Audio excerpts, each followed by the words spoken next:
So come up to stand.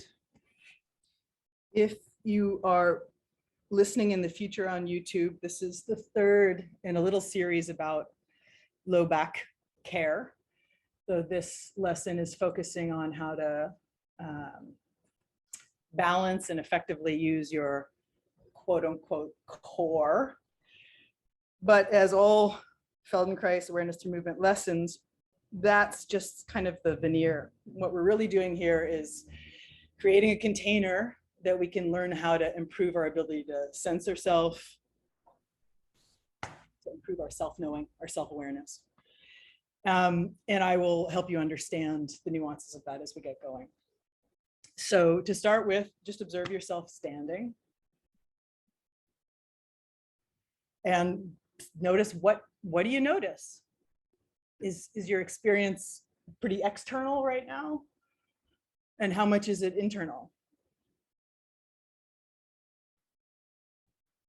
And then what's interesting to consider is, in order to be upright on two legs as you are, there's actually this quite sophisticated organization that needs to happen between the balance of the front of you and the balance of the back of you. So in other words, if the front of you increasingly gets smaller and smaller so that you're bending more and more forward, eventually you would what? You'd fall forward, right? If you I mean, try it, right? If you bend yourself forward, eventually you start to fall forward. And it's the same thing like a baby learning how to walk, right? If a baby can't ever figure out how to organize their pelvis so that their spine is upright, they can't ever stand up, right? So there needs to be a balance between the back of you and the front of you. And that changes with age, it changes with our habits, changes with sitting, of course. The balance of the musculature holding us together in the front and the balance of the musculature holding us together in the back, okay? So apply that framework to yourself as you stand there and just consider, do you get a sense of the front of you-ness, right? The amount of, let's say, I don't know, muscle tone, bulk, weight in the front of you. And then could you compare that? And maybe you can't, maybe that's kind of abstract, but what about the weight of you in the back of you? And some of you are playing with your balance a little bit. That's very astute, very clever, right? And you might notice that if you play with your balance on your feet, something about that relationship between the front of you and the back of you actually changes. If you were to fall over backwards, do you think it would be your head that would go back first, your bum, your shoulders? Right? And then if you were to fall forward, would you fall on your knees? Would you fall on your hands? Would you fall on your nose? And then as you start to just walk around a little bit slowly, what you can consider is that walking is this balancing act constantly, right? The front of you and the back of you, the front of you and the back of you. So as you're walking around, just notice what that's like for you.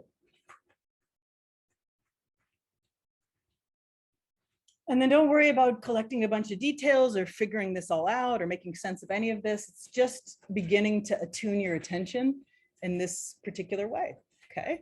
So then find a place on the floor and lay down on your back. And have your legs straight down, have your arms by your sides. And if for any reason that position is uncomfortable for your back, your neck, some other part of you, you can keep your knees bent with your feet standing. And now notice that for all intents and purposes, you're in the same position as you were when you were standing up, right? The only thing that's changed is your relationship to gravity. So now that you don't have to worry about being upright, you don't have to worry about not falling over, what's different? And bring your attention to the particular way that you're resting on the floor right now. What kind of contact are you making? You notice any differences on the right or the left side of you?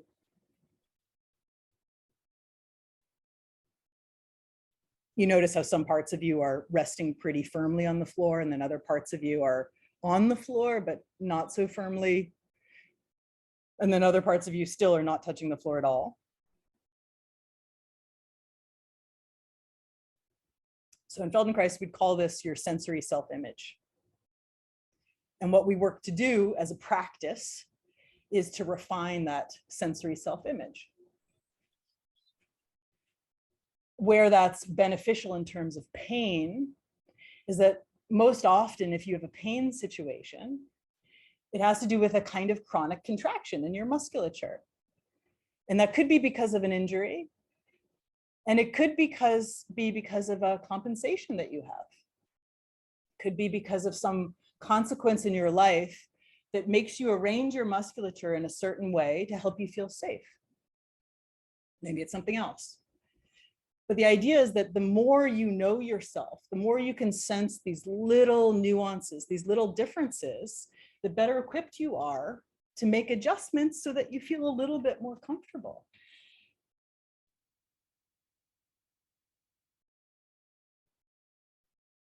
Now, the side note, and I think why most of us get hooked on this practice, dare I say, it's why I get hooked on this practice, is that meanwhile, while you're refining your sensory self-image, that awareness is applicable in all aspects of life. So maybe it means that you get better at sensing your reactions to things. You get better at observing other people's nuances and reactions, right?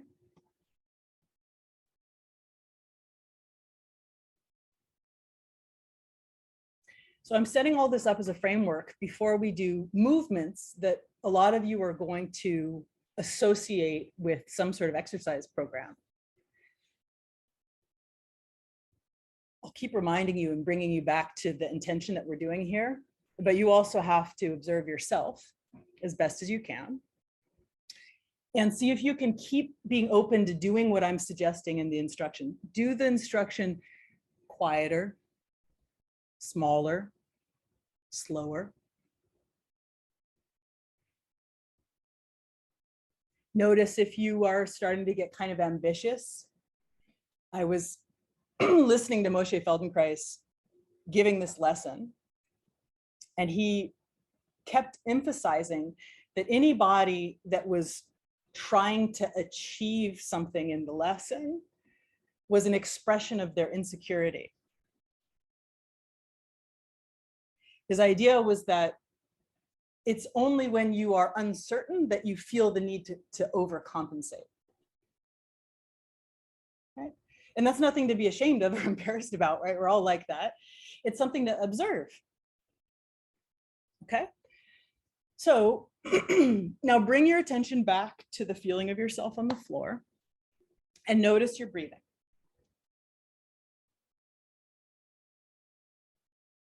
How does it feel for you right now?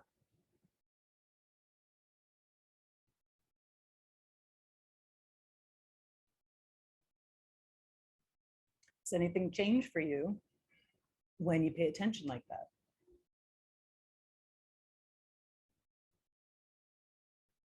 Now notice, is there any shift in the kind of contact that you make with the floor at the top of your inhale or at the bottom of your exhale?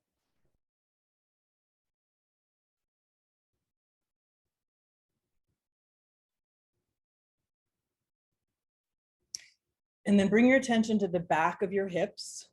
This is the area I'm going to be calling your pelvis, which is the bones in the back of your hips and the front of your hips, the bottom of your pelvis, your pubic bone, your sitting bones, that's all your pelvis. So feel how the back of your pelvis is touching the floor. Listen for any kind of sense of difference between the right and the left side.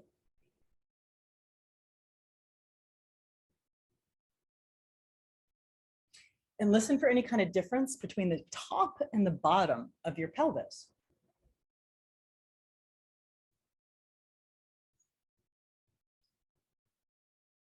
Then notice how your shoulders are resting on the floor. And see there, any differences you can sense in your right shoulder, your left shoulder.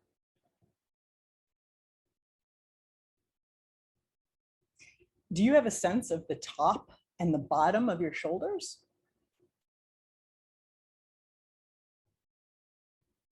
Is there a defining line between where your shoulders end and your neck begins. And then where the bottom of your shoulders end and your so-called back begins.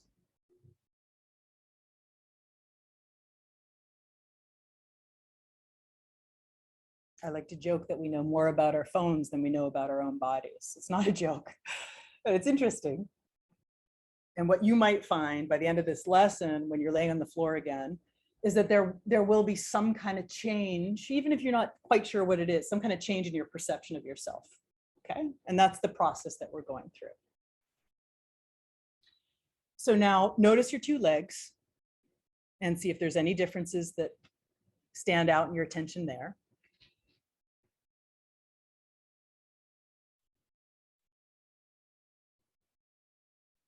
Notice your two arms, see what you find there.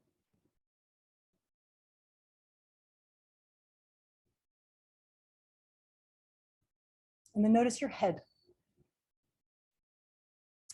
Where is the heaviest point of your head touching the floor?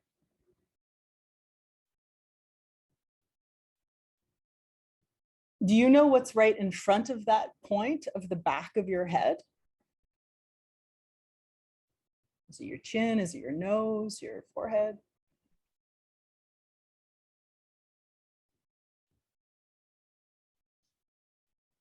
Now, without strain, without ambition, see what it feels like to lift your head as it is, not with your hands, just as it is. See what it feels like to lift your head away from the floor and bring it back down.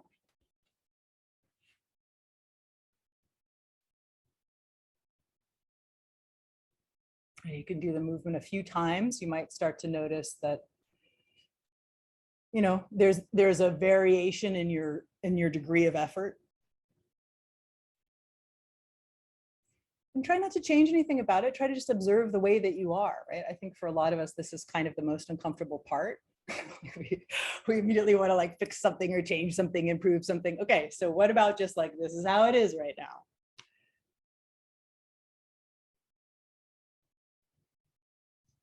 Okay, and then just pause with that for a moment. You're going to hear me give you a lot of opportunities to take a rest. And the rest, of course, is not because you're doing a strenuous activity for your body, but perhaps, I don't know, strenuous isn't a great word, but certainly a challenging activity for your brain to focus your attention like this. So it's good to take lots of breaks. Don't ever wait for me. If you need to take a time out, you take a time out as long as you need, okay? Now put your two hands on the top of your chest and see if you can press your own chest down in the direction of your pelvis and then release it. And just again, do it slowly, do it comfortably. There's no mastery. You just want to see what that's like. And you want to see what changes. Maybe the answer is nothing. Then you just check. And you develop your sensitivity to nuances.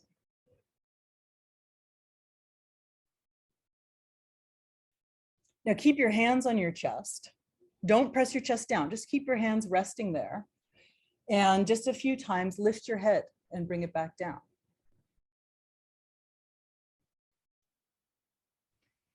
And notice for yourself, what happens under your hands when you lift your head? Do you feel the strength of your chest?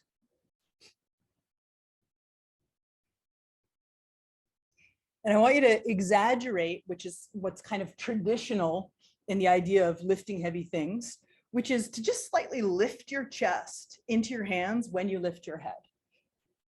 Just a little bit though, right? Don't strain. Probably not a very nice feeling, right? So don't do it too much, right? Now just pause, make sure that you're soft again, you're relaxed again before you come back to the next variation. And now you're going to try it again, but you're going to press your own chest down and then lift your head and see what's different about that. Mm-hmm.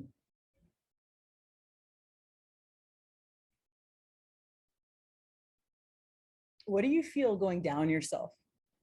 your low back, your pelvis, your heels.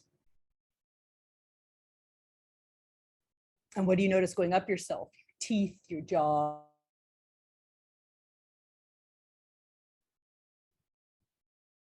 Okay, and then take a rest for a moment. And then bend your knees and stand your feet.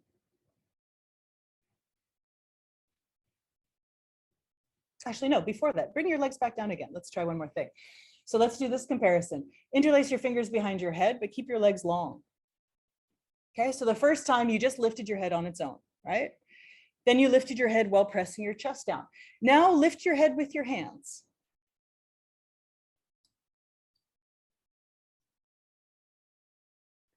And in this variation, see if you can determine the difference for you if when you lift your head, you breathe in, or when you lift your head, if you breathe out.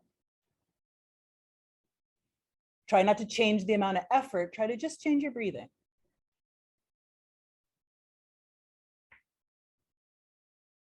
Notice if your chest still softens down when you lift your head, or if you find yourself going back to what seems to be more of a default, which is lifting your chest.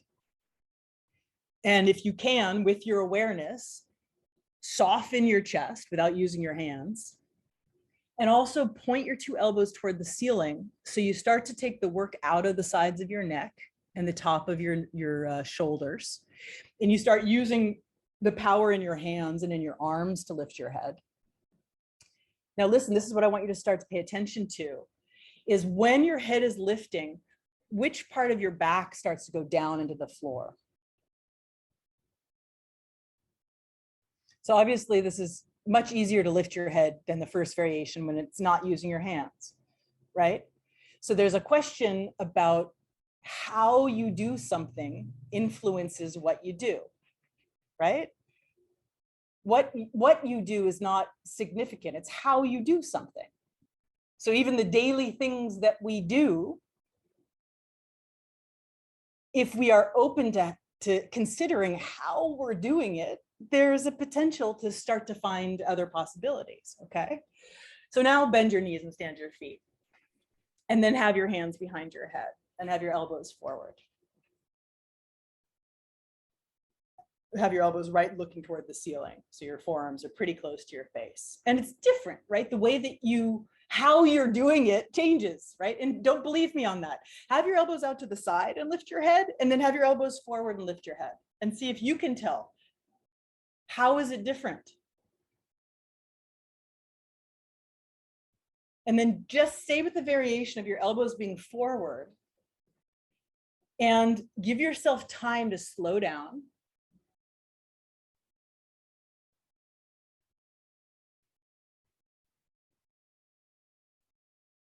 Work with your exhalation. We have no objective to get really good at lifting our head or to lift at a certain height. We're in a process of studying how there's different ways to do the same thing.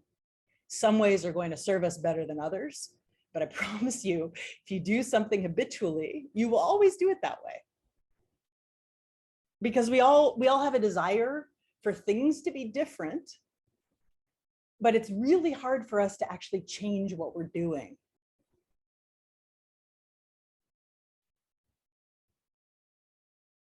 Okay, give yourself a little rest, bring your legs down, bring your arms down, take a little pause. Notice the kind of contact that you're making with the floor at this point.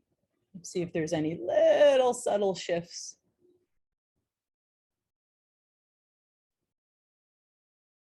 And it's interesting because when it comes to work around your flexors and your extensors, like I said, the part of you that brings you forward, the part of you that brings you back, a lot of times what I have noticed is that people that are already quite strong and or have a quote unquote strong core actually run into more complications because their habit is so much more deeply ingrained and their chronic muscle contraction is so much more deeply ingrained that it becomes more difficult to actually experience other options, right?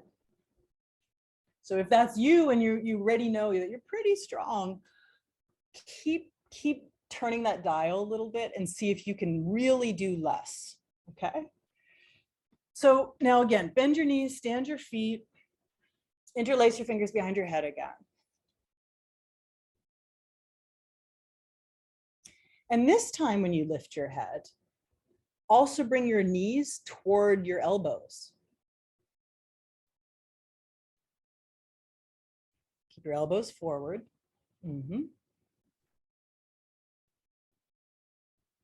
notice now that this is in something that's looking more and more like, you know, a push up, a sit up, a gym activity, right? Did you just kind of drop the plot a little bit, right? Are you secretly, accidentally kind of trying to do this really well? I mean, this is just the weird, this is silly little humans doing what humans do, right? So what if this was something that no one had ever conceived of before, and you were just born into this body and you were just trying to figure out how your parts worked?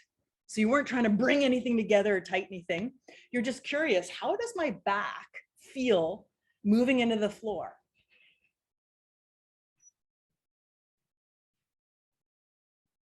And if you could imagine that there's little lights on your elbows and little lights on your knees, what changes if the little lights are shining toward each other? What does that mean? Right on the, like if you had knee pads on, that's where the lights of your knees would be. And you might think, oh, that's impossible, or that'd be super weird, right? So you're just kind of opening up possibilities, ideas, inquiries. That's it.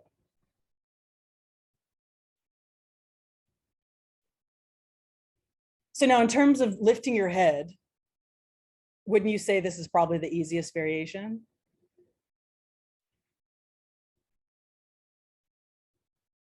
What are you doing? How are you using your back? How are you pressing your back into the floor now? Okay, now here's where Feldenkrais gets a little magic tricky. Let that go, bring your arms down, bring your legs down. Pause for a moment. I don't often teach these lessons anymore because sometimes it's almost like, it's like those movies that play dramatic music to like play with your emotions. To me, getting people hooked on Feldenkrais because the magic tricks almost seems like a bit of a, I don't know, it seems cheap or something. But at the same time, the magic tricks are magic. And it is, you know, what makes this practice really quite special and unique. So what am I talking about? See now that you just showed your brain how there's many ways to do the lifting of your head. See what it feels like now when you just lift your head without your arms or without anything. Is that different for you somehow? Right, we got some giggles in the room. That's nice. So this is what I tell my clients all the time, right? People ask me like, how do I learn and how long does it stay? And it's a complicated question because it's your brain and it's your learning process. Will you forget this by tomorrow? Maybe. Maybe you won't, right? But what's interesting is that you just literally taught yourself how you can improve your ability to do this thing. Okay, now just give your brain a rinse. Take a nice rest, roll over if it's at all strenuous on your back, right? Just make yourself comfortable.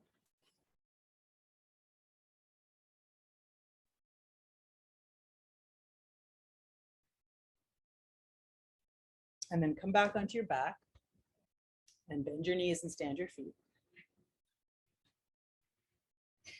Now this time, take hold of your right knee with your two hands. So you bring your right knee into your chest, hold onto your knee. Yeah. Now see, in this configuration, what's it like to lift your head?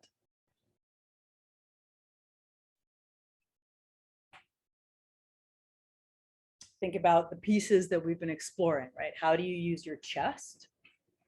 And how does that expression in your chest in the front of you show up in the back of you, right? What part of the back of you are you leaning on? And again, think about where the back of your head is touching the floor and then it's lifting from the floor. What's happening in the front of your face? Which part of your face is facing your knee?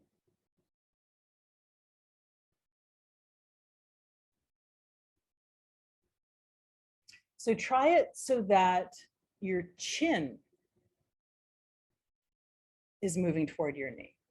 And don't force it, right?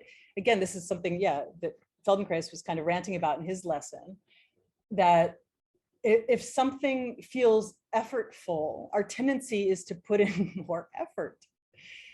So in this lovely little container, what we get to do is throw out that kind of maybe arguably capitalist value system. And if something is effortful, we try to use less effort, right? So if it doesn't feel very nice or easy or coordinated to lift your chin toward your knee, then you do less. Maybe you don't even lift your head completely. Maybe you just kind of point your chin toward your knee. And then also bring your knee a little bit toward your chin when you're bringing your chin toward your knee. Your chin, still your chin, not your nose, not your forehead, not your eyes, your chin.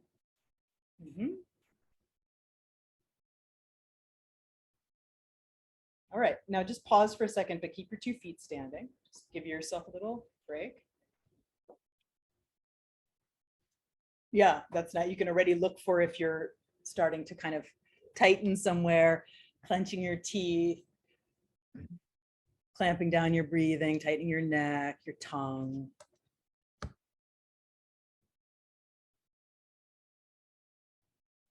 Remember to not just keep coming back to variations if you're getting agitated, if you're getting tired, if you're checking out.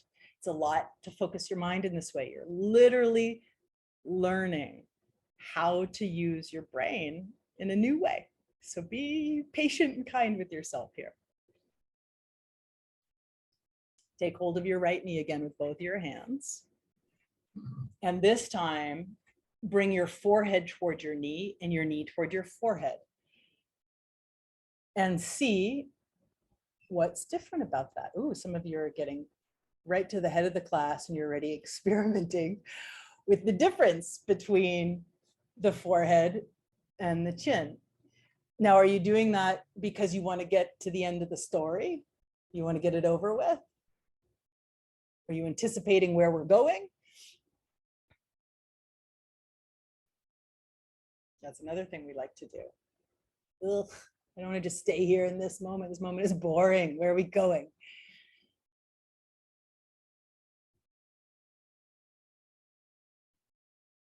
What's the difference in how you use your back and your chest? If you're bringing your chin toward your knee or you're bringing your forehead toward your knee. And if it doesn't create any kind of pain or strain, some of you might explore what it's like to lift your head and then alternate chin, forehead, chin, forehead, chin, forehead, and then bring your head back down. Again, I'm not challenging you to do it. It doesn't make you better if you do it. It doesn't make you stronger, better at Feldenkrais. It's just if you happen to already have mobility in that way, then that's a variation you can investigate. If that gives you pain, why are you doing it?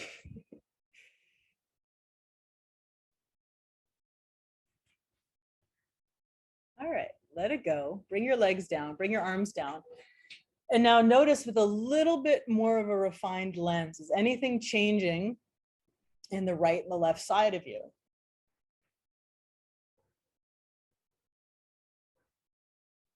What's your breathing feel like at this point? What's your thinking like at this point?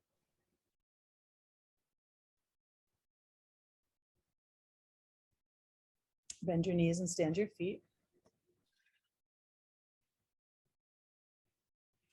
Turn your face to the right. So you're kind of leaning on your right earish area.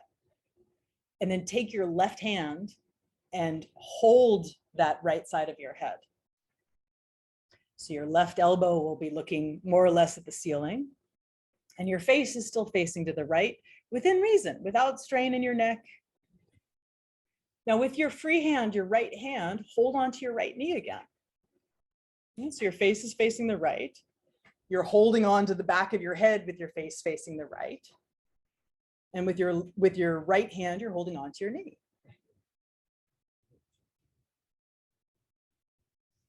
Now, first, just same thing, lift your head and lift your knee and see what that's like.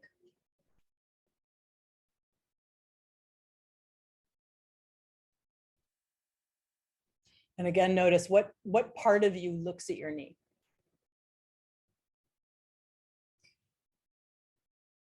Can you lift your head so that your left ear looks at your right knee?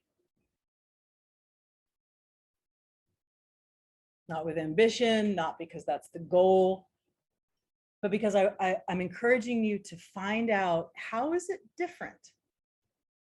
Not how it's better or worse, but how is it different in the way that you use yourself? Can you feel a little difference in the part of your back or your rib cage that presses in the floor? Is there a little difference in the musculature in your chest or your belly? What's the difference between lifting your ear toward your knee or lifting your left elbow toward your knee?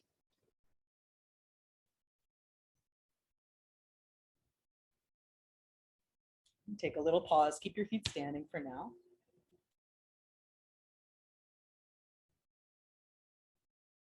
If you notice a great deal of relief when you take a break, you might be working a bit too hard.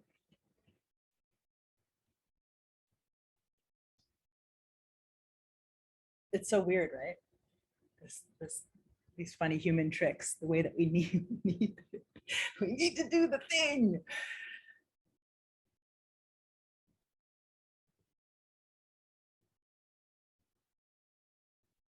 So you're going to use the same knee, but you're going to change your arm and head configuration. So now your face will face the left. Your right hand will be behind the left side of your head. And with your left hand, you'll hold onto your right knee.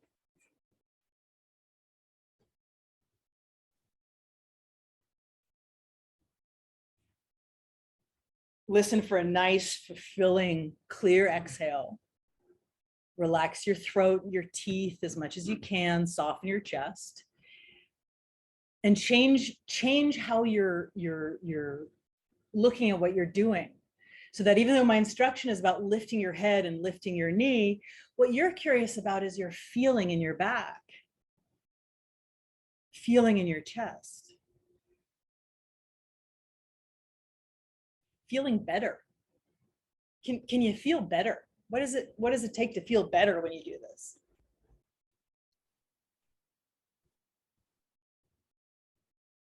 And if you're not already, direct your right ear in the direction of your right knee when you lift your head, when you lift your knee.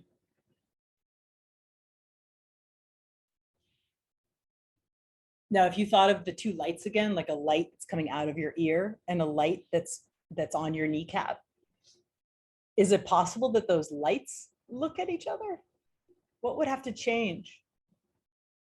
How could there be a light on the tip of your knee that's somehow looking at your right ear? What has to change?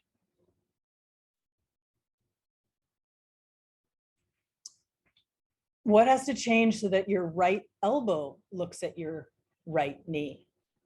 Not your ear, but your elbow. Are you more on the right side or the left side of your spine? How do you shift your weight?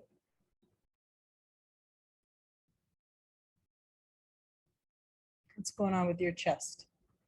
Is your chest fixed or is your chest adaptable?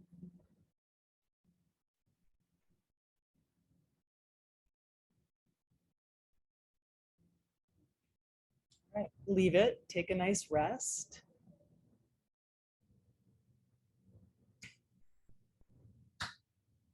This process can be so blissful, enriching, awe-inspiring, and also can be super confronting.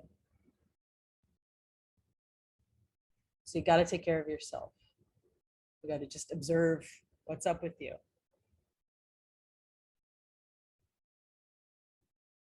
What's up with your attention? What are you paying attention to? Where are you in the storyline? Are you skipping ahead to the end of the story? Are you reflecting on the beginning of the story? Right? What's happening right now in your sensation? What's tethering you to this moment? Your breath and the feeling of the ground under you. The rest is just sparkles.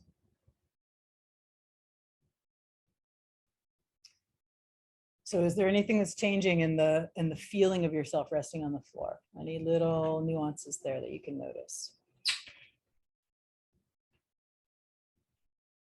I don't know, let's see if anything's changing. So bend your knees and stand your feet.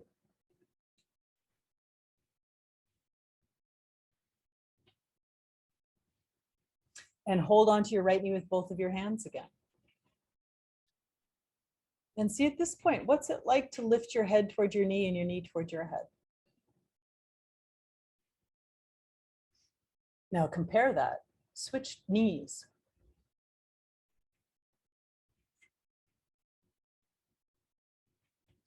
So it's quite interesting to contrast like this, right? Because I think a lot of times at first, it's quite fascinating that the side you've been working on, where you've been developing your sensory awareness, is different. And then the way that your sensory awareness develops is that if you know what you're doing, if you know how you're doing it on the right so that it's more coordinated and comfortable, then you can learn how to do it on the left so it's more coordinated and comfortable.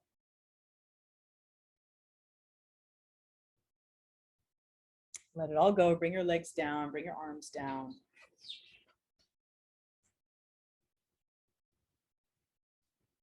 We'll just balance you out a little bit, yeah? So bend your knees and stand your feet. Turn your face to the left. Hold on to the left side of the back of your head with your right hand. Bring your left knee into your chest with your left hand. Point your right elbow toward the ceiling. And as you breathe out very gently, without any kind of ambition, peel your head away from the floor. Peel your knee in the direction of your chest and listen to the kind of massage that you get on your back. Keep your right elbow forward toward the ceiling. You can really hold on to the back of your head. So your neck isn't lifting your head, it's just your hand that's lifting your head.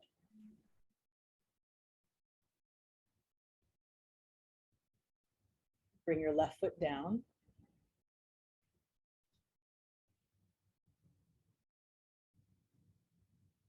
Switch your hands and your face. So your face looks to the right. Your left hand holds onto your head. Your right hand holds onto your left knee. Your left elbow is more or less looking at the ceiling. And you're using your left hand and the softening of your chest and the leaning of your back into the floor to lift your head and lift your knee toward each other. And you see for yourself, do you tend to bring your ear toward your knee or your elbow toward your knee? Do you have a certain preference in how you use your abdominal complex?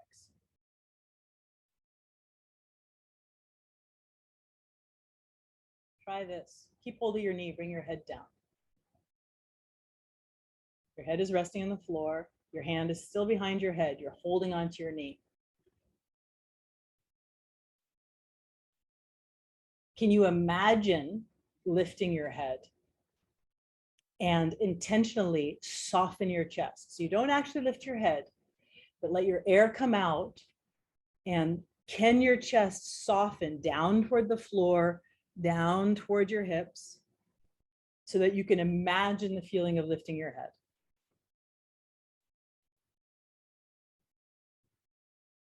When you feel your chest softening in the front, right, a changing of the action in the front, what changes in the back? It's the same thing.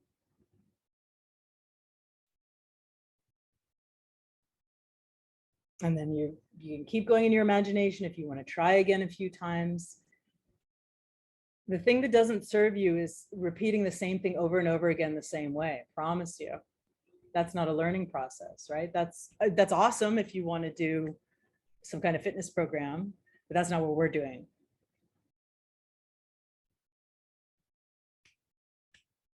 Okay. And put your left foot down again for a moment.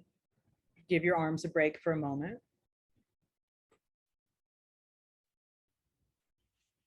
Notice how your breathing is moving.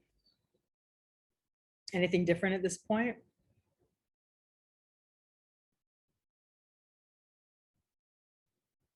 And you can consider for just a second that there's also an important relationship between the musculature in the front and the back of you, which is a complex that actually surrounds you, and your optimal breathing. If you have a strong muscular pattern, you probably have a certain breathing habit.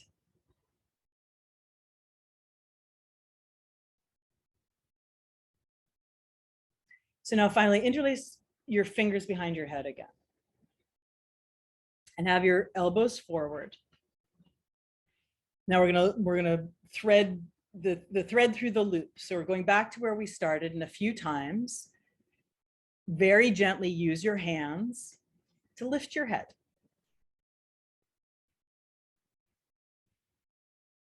And start to pay attention to the progression going down from the top of your spine to the bottom of your spine, right to your tailbone.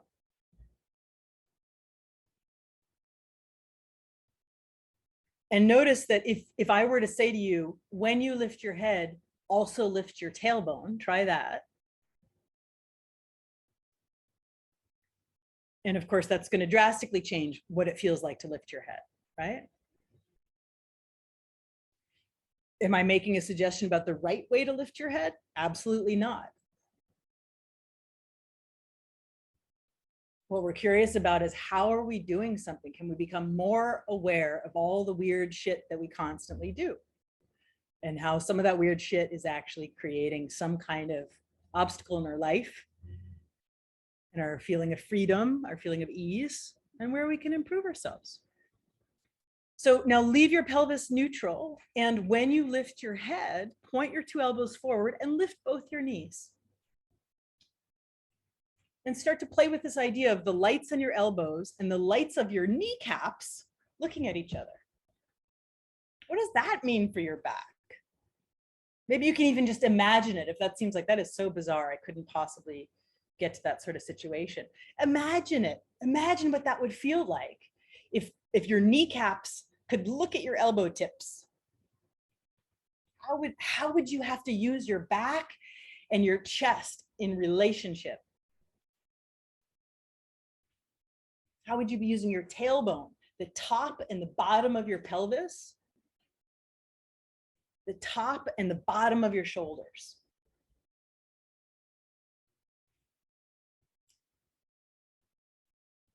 It's wonderful. Let it go. Bring your legs down, bring your arms down.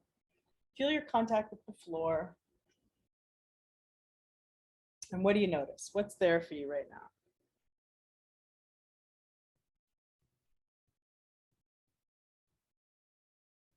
Go a little meta and step out of yourself and say, how am I doing? Here you are, you're having this unique awareness through movement experience.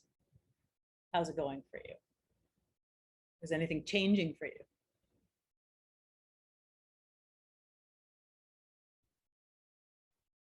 And then before we end, just for a little sugar, laying as you are with your legs long, your arms by your sides, go back to where we started at the very beginning and see now at this point of the lesson, what it feels like to lift your head and bring it back down.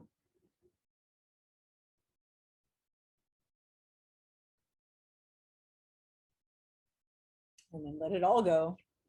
Let yourself rest. Let yourself be supported by the floor. And then to finish up, if you can, take about the next 5 minutes to rest as long as that feels nourishing for you.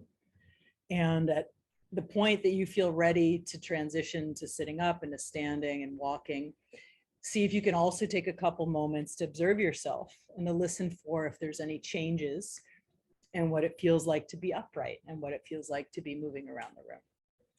And I'll leave you to have these last 5 minutes to integrate on your own. And thank you for being here. See you soon.